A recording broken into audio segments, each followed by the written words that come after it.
Welcome to the deep dive. Today we're tackling something that, well, a lot of you have mentioned can feel a little, intimidating. Yeah, ordering food in English. Exactly. We've all had that moment, right? Staring at a menu, maybe feeling a bit lost. But it really doesn't have to be scary. Okay, let's unpack this and make it easier for you. Definitely. And what's fascinating here is how just a few key phrases, maybe combined with, understanding the situation a bit, can really transform that potentially stressful moment into something where you feel genuinely confident. Yeah. And actually enjoy it. Yeah. So our mission today is basically to give you a straightforward shortcut.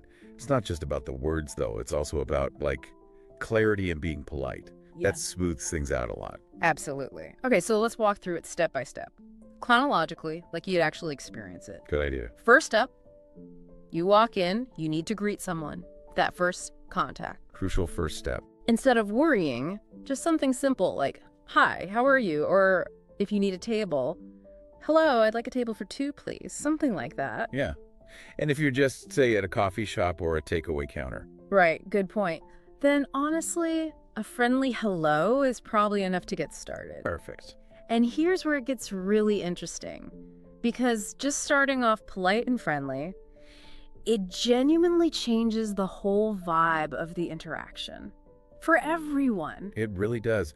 Our sources actually stress this. Just smiling and being polite and friendly always helps. It seems so simple, but yeah. It's like a universal signal, isn't it? Yeah. It builds a connection. And honestly, it makes the staff more likely to want to help you out if you get stuck later and need something special. Good point. It's not just empty words, it sets a positive tone. Exactly. It's the warmth behind it. Okay, so you're seated or you're at the counter and you've got the menu. Now what? Don't feel rushed, right? No, take your time.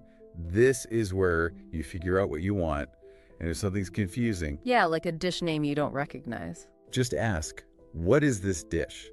It's perfectly fine. Or, what do you recommend? That's a great one. Oh yeah, asking for recommendations is always good. What about allergies or diets? Also important, a simple, does this have nuts? Or is this vegetarian? Totally normal questions you need to know. You're basically taking control, making sure you get what works for you. Precisely. And, not being afraid to ask. That's huge. It clears things up, makes sure you get what you want, and it builds your confidence for next time. For sure. Plus, asking, what do you recommend? It does more than just get you food advice. It kind of opens a little conversation. Shows you're interested. Makes it less transactional. Yeah, exactly. More of a shared moment. Okay, so you've decided, now for the main event. Yeah. Actually placing the order. The core part. Let's give some phrases. I would like the chicken sandwich, please. That I would like sounds quite polite, right? It does. It's Yeah. a bit softer than just saying, I want. Or you could say, can I have the pasta? That works too. What if you need a change? Like no onions or extra sauce? Easy. Just add it on. Can I have the burger, but with no onions? Or can I get extra dressing on the side? Okay, and drinks? Or maybe dessert later? Same structure, really. I'd also like a Coke, please. Or could we see the dessert menu later? You can add things easily. And if you're still undecided, asking what is popular here is another way to get a suggestion. All right. Absolutely. A safe bet, usually. So flexibility is key. It really is. You can usually ask for modifications. Can I have it without spice? Or could you make it less spicy? Or, like you said, I'd like extra cheese, please. Gotcha. The main thing our sources point out is to try and speak slowly and clearly.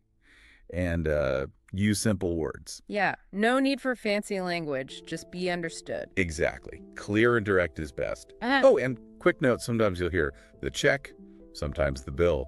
They mean the same thing when you're ready to pay. Ah, good tip. Okay, meal finished. Hopefully it was delicious. Time to pay up. Yep. The final step. How do you ask for the bill politely? Super simple. Can I get the check, please? Or the bill, please? Either's fine. And paying. Just ask, can I pay by card? Or do you take credit cards? Or simply, can I pay with cash? Straightforward. And then, crucially, Yes. thank them. Don't forget that. A genuine thank you very much, or if you enjoyed it, the food was great, thank you. Oh, absolutely. It makes a difference. It closes that loop on the positive interaction you started way back at the greeting. Right. So what does this all mean for you listening? It's really about feeling empowered. You practice these few simple phrases, you know the steps, and the whole experience becomes less about anxiety, doesn't it? And much more about actually enjoying the food in the moment. It's like having a toolkit. Exactly. A toolkit for confidence. Every time you use it, it gets easier. That's it. Ordering food in English doesn't have to be stressful anymore. You've now got some really practical, clear tools ready to use next time you're out. You really do. Yeah. Which, raises an interesting question for you to think about. If getting comfortable with a few simple phrases can unlock confidence in something like ordering food, where else in your life might a little bit of linguistic preparation open up some, well, exciting new possibilities for you?